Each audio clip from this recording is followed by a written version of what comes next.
Welcome, weary travelers. Come, find sanctuary here. This is the Trained Hands channel.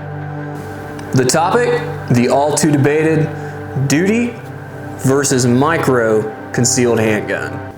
The context of this video is not should you buy one versus the other or which one beats the other, but rather considering the context of your particular situation and priorities, which of these two options would best fill your needs. To reiterate the caveat of essentially all of my videos, this is not intended to be authoritative.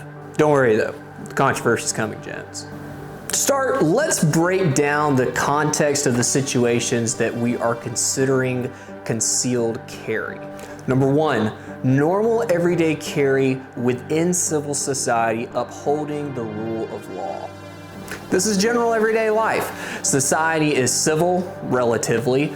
The rule of law is upheld for the most part, and the threat index is considerably low in the vast majority of our day-to-day lives, especially for those living in more rural or non/low crime considered areas. This context takes up the vast majority of our considerations as it's the most relevant because it's literally where we abide almost the entirety of our American utopian lives. Number two, predetermined escalated threat considerations. This context category takes up the rest of the considerations we have, with them varying in levels. This meaning behind this context is for whatever reason you have a predetermined knowledge of either a possible increase in the threat considerations or a guarantee of such. The first level under this would be foreknowledge based on location. Specifically, you know that the location of your planned destination or the location within your planned commute is one of a higher threat level. This could be a portion of your commute or your final destination being within a high or higher, I'll just say the rough or rougher here forward side of town, or possibly the entire area of your commute and destination are both within the rough or rougher side of town. The next would be foreknowledge based on current events. This would be something along the lines of prospective civil unrest within a portion of your commute or your final destination / the entirety of your commute and your destination, regardless of typical location norms. The final level is foreknowledge based on both location and current events. Example, these metropolitan areas with history of both high crime and civil unrest, Seattle, Portland, so on. The duty handgun is the option that prioritizes capability, shootability, and capacity foremost over comfort and concealability. Here, capability is defined as the relative ease to consistently shoot a platform effectively based on its size and ergonomics, typically in relation to its chambered cartridge. Examples for 9mm chambered handguns, which you should be utilizing, video for another day, the Glock 17, Glock 45/19X, full-size SIG P320 variants, as long as you don't shoot yourself, full-size Smith & Wesson M&Ps, and so on.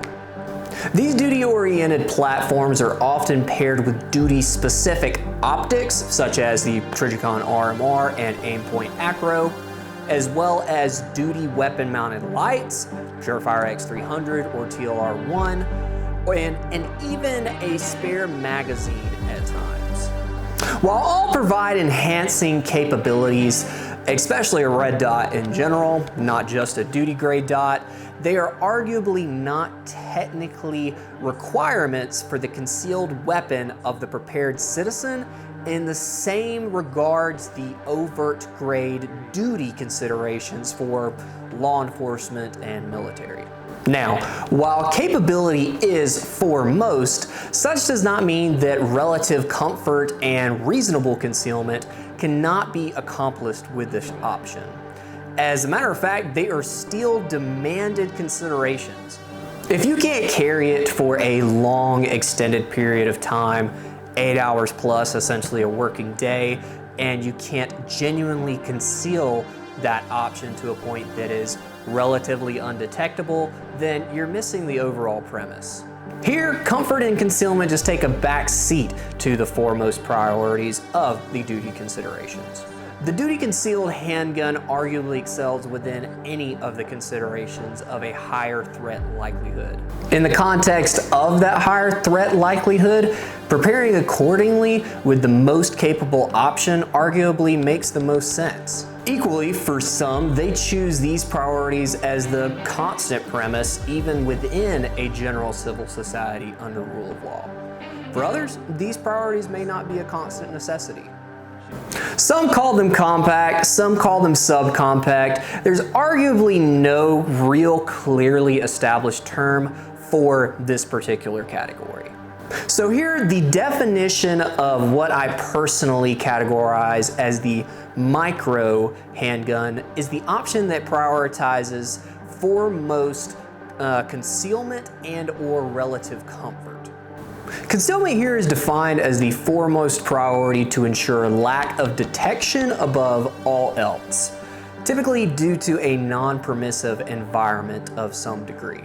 Relative comfort as the priority here is defined as the foremost priority to ensure the ability to carry on body for extended periods of time and or while performing awkward or strained body positions. In the same fashion as to the approach of the duty handgun, while the micro handgun's foremost priority is concealment and or relative long-term comfort, it still must meet the requirements at a minimum level in the realm of capability. Meaning it still must be capable enough to consistently and effectively utilize in its size and ergonomics. If it's not, then the primary premise has been missed. True micro handguns within these considerations are not fully compact or pocket style handguns. Handguns that fit appropriately within this category, the Glock 43X, Glock 48, SIG P365X Macro, and to relative extents, the other SIG 365 variants. I say relative there as to some, these options may be too small to meet the minimum requirements in the capability regards. The balance here that many fail to achieve is ensuring that their choice still considers the utmost priority of capability and not simply disregarding this priority as a whole. With all of these considerations in mind, the micro handgun arguably excels within that lower threat level index in a civil society under rule of law. Equally, as the minimum priority of capability is met, it still has the capability to face threats of a higher consideration, even if it's not its primary objective. While the ideal situation would be to own both a duty and micro platform with the ability to just choose in between which one makes the most sense for your given situation, some may not yet be in a place on their journey where they have the immediate luxury of choosing between two platforms and must prioritize a singular platform. Firstly, one can either prioritize the situation that is the most relevant for themselves, meaning the context that they find themselves most often in / the context that they personally prioritize, or a platform that sits in that middle ground. A platform such as the all-infamous Glock 19. There's a long history of the Glock 19 serving as that in-between, do-it-all option, as to this day it is still the go-to option for a vast majority given this reasoning. As has been established, there's a multitude of considerations depending on the context of any given situation. Ultimately, both duty and micro options should be considered completely appropriate in varying circumstances. The main goal of this video has been to provoke thought towards the selection of what platform best fits your particular considerations for your varying situations, whether you have options between the two or even if you're choosing a single do-it-all platform. If you appreciated this video's information or thought provocation, please consider liking, subscribing, and all the things. You can also find me over on Instagram at Trained Hands and at Hunter Wealot. Additionally, on Patreon at Trained Hands, and I have dad caps and slaps available upon request. Most importantly, turn to Christ. Embrace identity in Him, daily discipline, and the pain of physical and spiritual refinement. Brothers in Christ, pick up your cross and carry it daily.